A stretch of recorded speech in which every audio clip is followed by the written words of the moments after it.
All right, Shalom.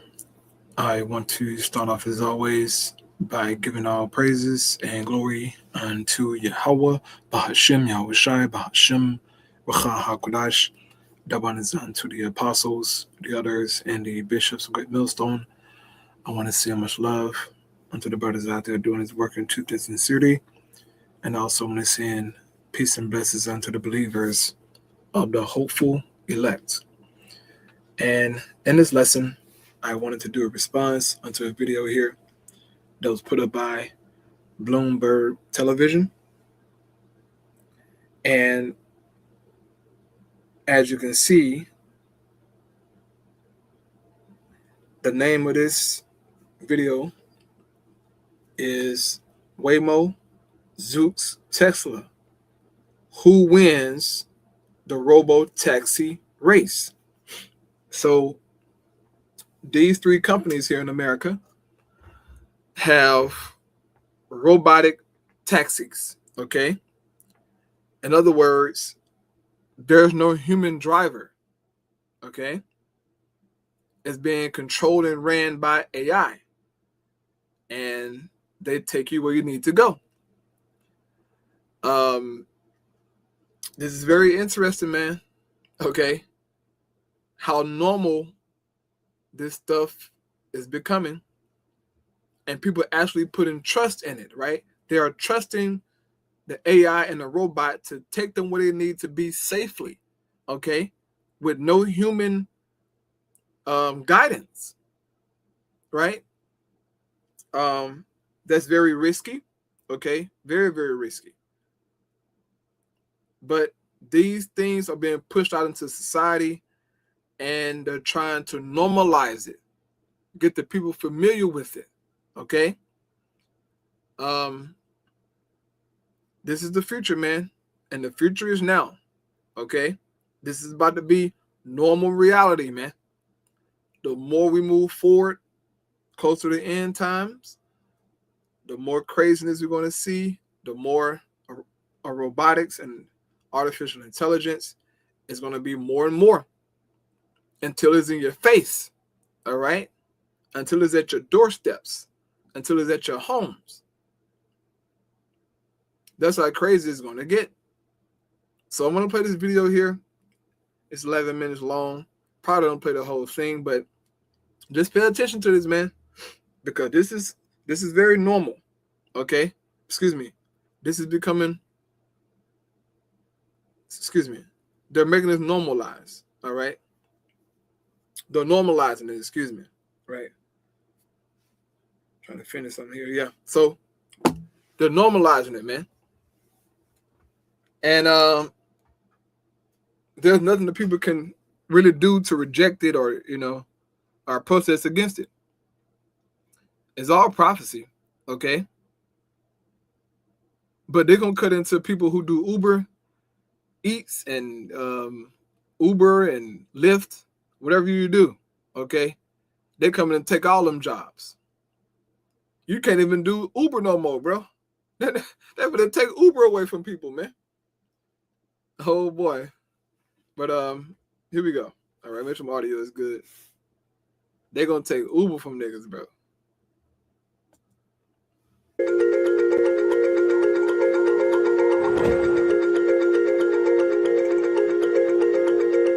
Is 2026 the year of the robo-taxi? I would say 2026 is the year of the Zooks robo-taxi. I think it's going to be in 2026 where this really starts to take off. If I just zoom out, today in 2026, most of the autonomous activity in the world is happening in China and in a handful of cities in the US.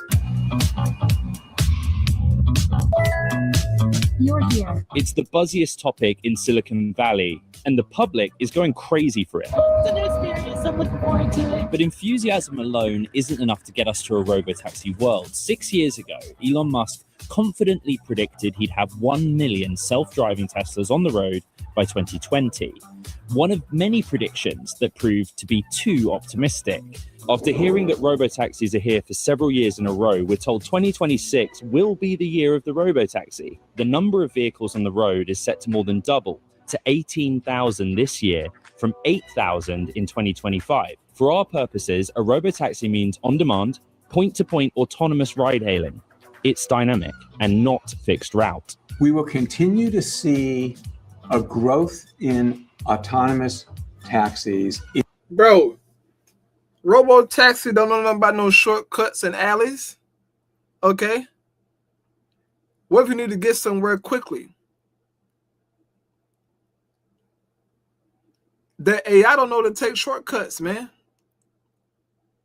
And to go around people, you know, when they, you know, BSing and whatever, man. Come on, bro. I'm not getting in no damn taxi with no robot, bro. Driving me around. No, sir. Okay. I'll pass. But this is where the world is headed, man. Okay. In 2026, it will not be a dramatic change. Mark Fagan is a lecturer at Harvard University's Kennedy School. He also runs an autonomous vehicle lab. This is not going to be a year in which we see 20 cities with 25 to 50% of ride-hail rides being in robotaxis. It's all coming, but I don't believe it is a hockey stick. Imagine being able to build an app with your name on it, just by thinking about it. Meet Base 44. For a nascent industry and business without much of a track record, there are already many players. Waymo, owned by Google parent Alphabet, takes existing cars and retrofits them with its self-driving system. It also works with car makers on purpose-built robotaxis like its vehicle with Zeekr, even though it still has a steering wheel. Right now, Waymo is the only company running fully driverless paid robotaxi services in the US without a safety driver. And it does plan to make 2026 the year that it publicly launches across America, from San Diego to Washington, D.C. Tesla and Amazon-owned Zoox are also piloting their first driverless programs, while May Mobility and AV Ride have launched in cities with safety drivers at the wheel. And in some cases, there isn't even a wheel. The Zoox vehicle is bi-directional. It has inward-facing seats and no driver controls, no steering wheel, Correct. no pedals. And that has been the plan from day one. Our robotaxi has been on the road for about a year plus. We've learned a lot. We've been transporting ourselves and members of the public. We've been practicing the service, getting feedback, making adjustments. We've expanded our geofence a couple of times. Aisha Evans is the CEO of Zoox. It designs and builds its own robotaxi from scratch, runs its own app, and wants to control everything end to end. Zoox plans to own, operate, maintain, and manage its entire fleet itself. Why not do what others are doing and start by retrofitting consumer vehicles? We kind of look at what happens at scale, right? And then you work backward from there. And we felt that in a way, even though at the beginning it would be slower and more difficult, at scale, it's going to be easier and more ubiquitous and more consistent. And we are giving them the personalization, we're giving them the experience. And we felt that starting that way made more sense. And yeah, it's been more difficult. It's been slower, but we're seeing now with regular people using it that it was worth it. And we believe it will allow us to scale faster. How much is this going to cost to scale the Zoox platform and offering to the visions you've just outlined, Mm-hmm. but also to sort of bring a return on everything that's already gone into this project? It's going to cost a lot, no question about it. This is a capital-intensive endeavor, but I think the returns are going to surprise people. Then there's Tesla. Its vision is a robotaxi service made up of three things: a purpose-built cybercab now entering production, used Teslas the company takes back and controls, and privately owned cars. In that last case, owners would let their Tesla go out and work as a robotaxi for the day, essentially renting out their car, like Airbnb on wheels. A lot of companies are investing a lot of money on making the dream of robotaxis become a reality in the near future. But for that to happen... Now that's crazy right there. You at work, you send your car out to go work, right? To go do Ubers and you know, whatever. People just getting in your car. Hey, man, this is crazy, bro. Okay? This is crazy, man.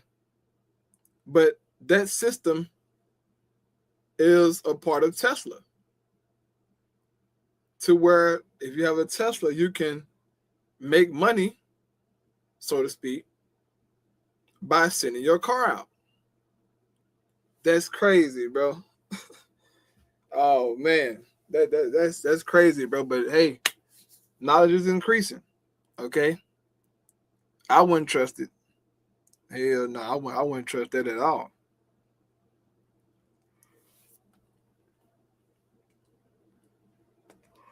Happen at some point it has to be a business, and that means distributing the substantial capital costs across a lot of units. Sarfraz Moredia leads Uber's autonomous mobility team.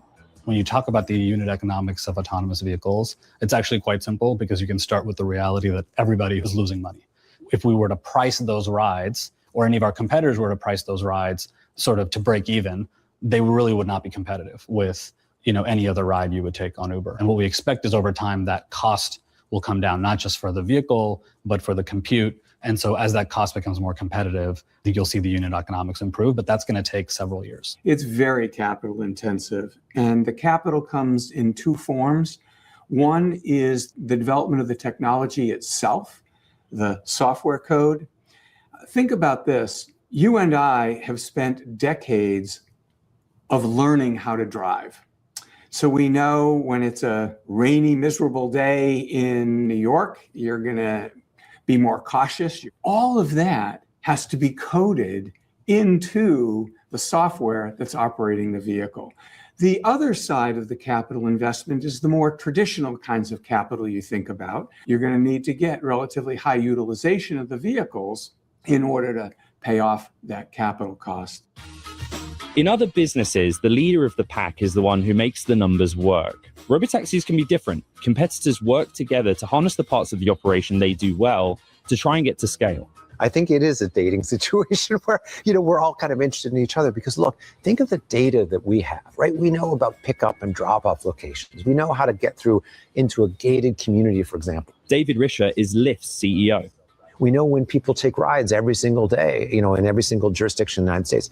On the other hand, the robotaxi companies know a lot about how to drive cars with no human driver. We don't know anything about that. So it's actually one of those really nice things where at this time, we're all trying to sort of date and learn from each other and figure out what the models are going to be going forward. Wow, I didn't know that Jake was over Lyft. Damn, I didn't know that. Okay. But anyway, I'm going to stop it right there, man. But I wanted to highlight real quick two cartoons, man. The Jetsons and Futurama, all right? Growing up in the 90s, early 2000s, they used to play the Jetsons on Cartoon Network, Boomerang. And I remember seeing this cartoon as a kid, thinking like, whoa, robots and, flying cars and whatever. But I never thought that this would actually be a reality. I thought it was just all fantasy because, it's a cartoon. So, you can pretty much be whatever in a cartoon, right? Make it to what you want to be. But these things are slowly manifesting before our eyes, man. Okay? Now, I remember watching this right here, Futurama. I remember when this first came out. Okay? And this is a crazy show, right? Yeah. If you've never seen Futurama before, man, you can check it out if you want. Okay, but I watch, almost every episode. They have it on Hulu. Okay, you can go watch a Futurama, man, but this is a crazy show, but this is what we're going to be seeing. Things from these different cartoons that we grew up watching manifesting themselves, man. All right, going to have Bender out here. You're going to have Bender out here, man, roaming the streets, bro. This is going to be crazy, all right? But knowledge is increasing. The system's being laid down, bro. It's gonna be bumpy. It's gonna be new. It's gonna be, weird. But we got to go through these steps in order to get to the kingdom, man. Okay? This world is going to change drastically, bro. It's going to change drastically. All right? We can get stuck in our old ways of how things used to be or how we want things to be. Bro, all this finna change. Okay? They're talking about, about 2030, we won't have no cell phone. So what the hell are we going to do with no cell phone? Oh, they say, oh, no, we're going to put it in your body. Put the cell phones in your body, man. This is crazy. All right? But this is the world that we live in. Keep your head on the swivel, man. I'll close out with that. Shalom.